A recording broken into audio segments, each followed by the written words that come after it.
Assalamualaikum warahmatullahi wabarakatuh. Waalaikumsalam warahmatullahi wabarakatuh. Selamat siang semuanya, salam sejahtera bagi kita semua. Ya Pak. Apa kabar kalian hari ini?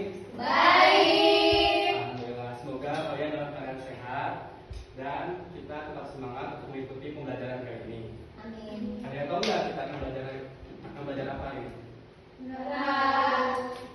Jadi hari ini kita akan mempelajari tentang satu teks penting dalam bahasa Indonesia, yaitu teks apa? Ada yang tahu? Eksplanasi. Ya, betul. Teks tersebut dapat kita temui saat kita membaca atau mendengarkan penjelasan mengenai fenomena alam, baik sosial, budaya, maupun fenomena-fenomena lainnya yang terjadi di kehidupan sehari-hari. Tapi sebelumnya, Bapak akan menjelaskan mengenai tujuannya terlebih dahulu mengenai teks eksplanasi itu apa. Yang pertama,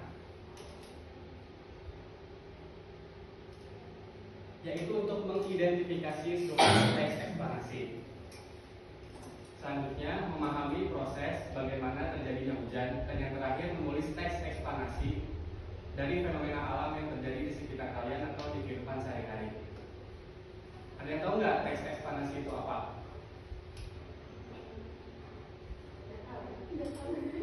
Ya. Jadi, teks eksplanasi adalah teks yang menjelaskan tentang bagaimana dan mengapa proses fenomena tersebut bisa terjadi, atau teks yang menjelaskan bagaimana terjadinya atau terbentuknya suatu fenomena, entah fenomena alam, pengetahuan atau budaya secara logis dan berdasarkan fakta. Struktur teks eksplanasi terbagi menjadi 3. Yang pertama ada pernyataan umum, yang kedua ada deretan penjelas, dan yang terakhir adalah penutup. Baik, Bapak akan bacakan mengenai 3 struktur teks eksplanasi tersebut. Yang pertama mengenai pernyataan umum. Bagian ini berisi pengantar atau gambaran umum mengenai topik yang akan dijelaskan. Pernyataan umum biasanya memuat apa yang sedang kita bahas atau fenomena alam, sosial, bahkan maupun budaya. Selanjutnya, penjelasan singkat tentang apa, mengapa, atau bagaimana fenomena itu bisa terjadi. Contohnya, hujan merupakan salah satu bentuk presipitasasi yang terjadi ketika uap air di atmosfer mengalami pendinginan dan berubah menjadi titik-titik air. Baik, seperti itu bisa dipahami? Selanjutnya ada deretan penjelas, yaitu penjabaran proses atau sebab akibat secara runtut dan logis. Nah, di bagian ini adalah inti dari teks eksplanasi, karena di bagian ini dijelaskan mengenai rangkaian peristiwa atau proses sebab akibat yang secara beruntun dan logis. Tujuannya untuk apa? Yaitu untuk memberi informasi secara rinci mengenai bagaimana suatu fenomena tersebut. Yang terakhir adalah penutup, dan ini bersifat opsional. Penutup dalam teks eksplanasi bersifat opsional, artinya boleh ada, boleh tidak. Jika ada, bagian ini biasa berupa kesimpulan dan pernyataan akhir. Untuk kalian bisa lebih memahami tentang teks eksplanasi, Bapak akan berikan sebuah video singkat dan mohon simak baik-baik, serta siapkan kertas untuk menulis dan akan menjadi tugas akhir buat kalian di penutup pembelajaran hari ini.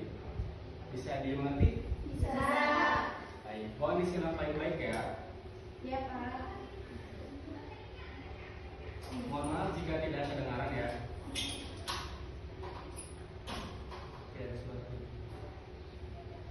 Mohon dilihat saja ya, tidak Pak.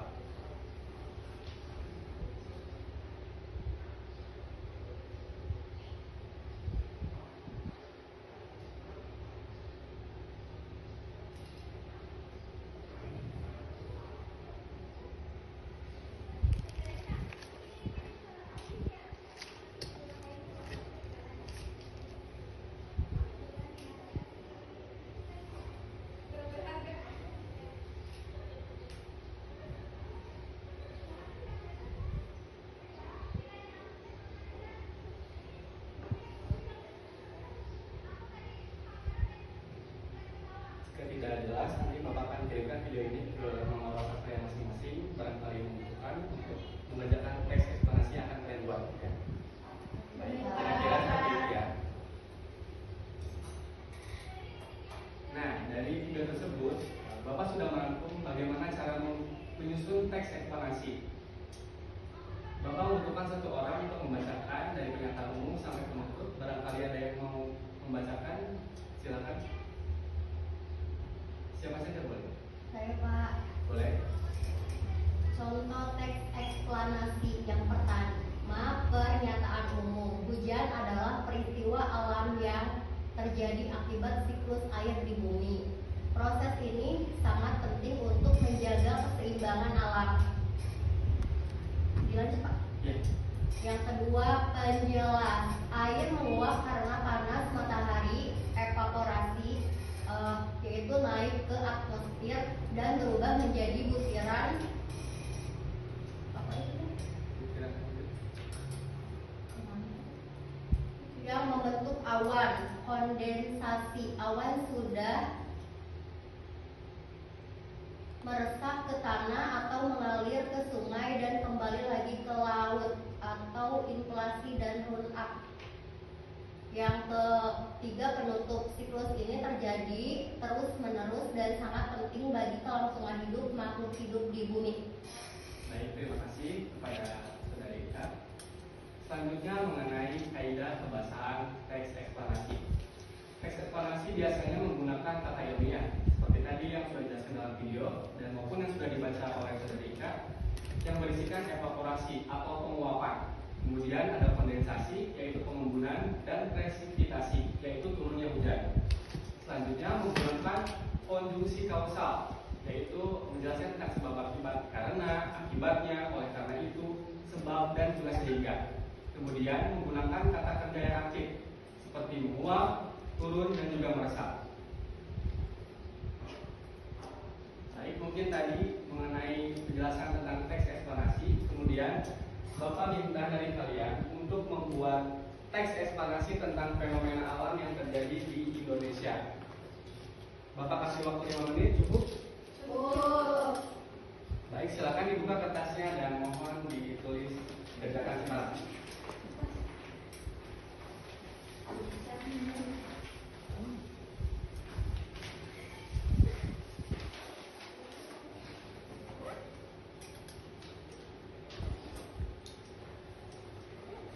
Udah Pak.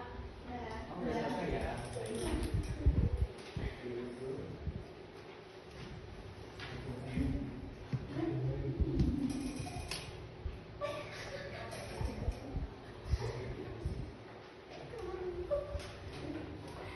Oke, semuanya sudah bisa ya. Bapak mohon minta 2 orang untuk maju dan menjelaskan apa yang sudah kalian tulis tentang teks eksplanasi ini.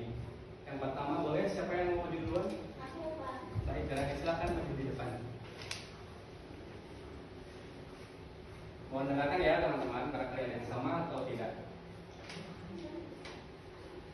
Fenomena gempa bumi.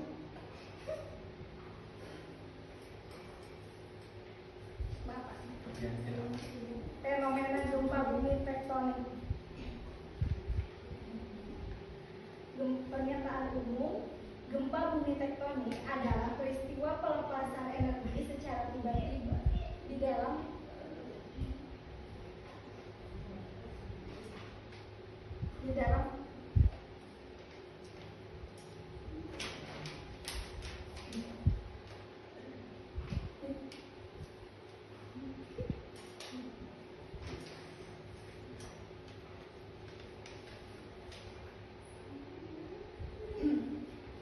kerak bumi yang disebabkan oleh pergeseran lempengan tektonik. Fenomena ini sering terjadi di wilayah-wilayah yang berada di zona tumbukan antar lempeng. Deretan penjelasnya yaitu permukaan bumi tersusun dari lempeng-lempeng besar yang mengapung di atas lapisan astemosfer yang lebih cair. Ketika kedua lempeng bergerak saling mendekat, menjauh atau menyalip menyusup, akan menjadi akumulasi energi akibat gesekan dan tekanan. Jika tekanan ini melebihi ambang batas kekuatan batuan, maka terjadi pelepasan energi dalam bentuk gelombang seismik. Gelombang ini merambat ke permukaan dan menyebabkan getaran atau guncangan yang kita rasakan sebagai gempa bumi. Gempa tektonik memiliki kekuatan yang bervariasi tergantung pada kekuatan ini diukur dengan skala magnitudo seperti skala Richter atau momen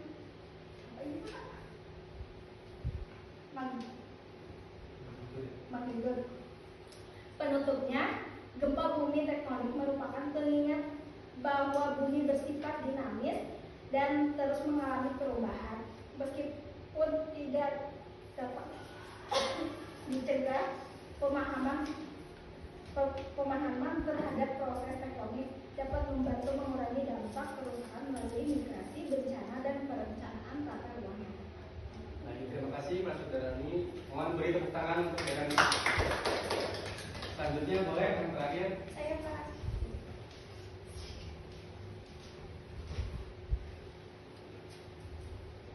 Proses terbentuknya aurora.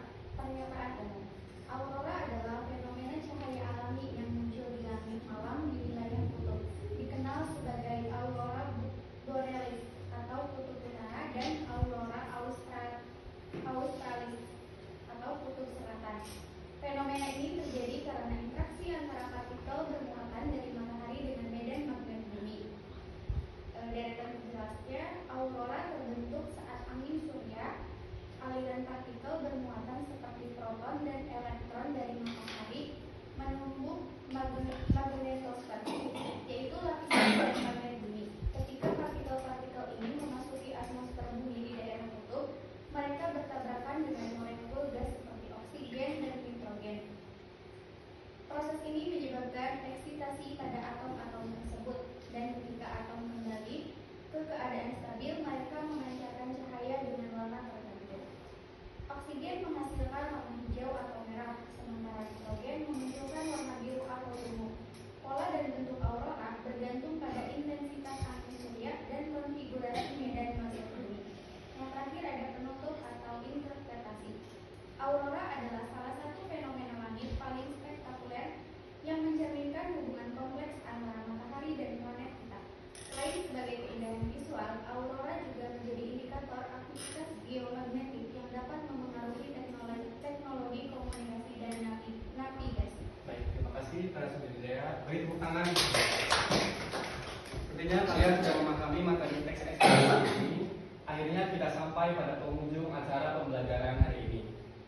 Baik, kita telah sama-sama belajar bagaimana mengetahui apa itu tentang teks eksponasi, apa saja ciri kebahasaannya, dan bagaimana strukturnya. Baik, terima kasih untuk pembelajaran kali ini. Terima kasih atas perhatian dan partisipasinya. Sampai jumpa di pembelajaran berikutnya. Wassalamualaikum warahmatullahi wabarakatuh. Waalaikumsalam warahmatullahi wabarakatuh. Dah.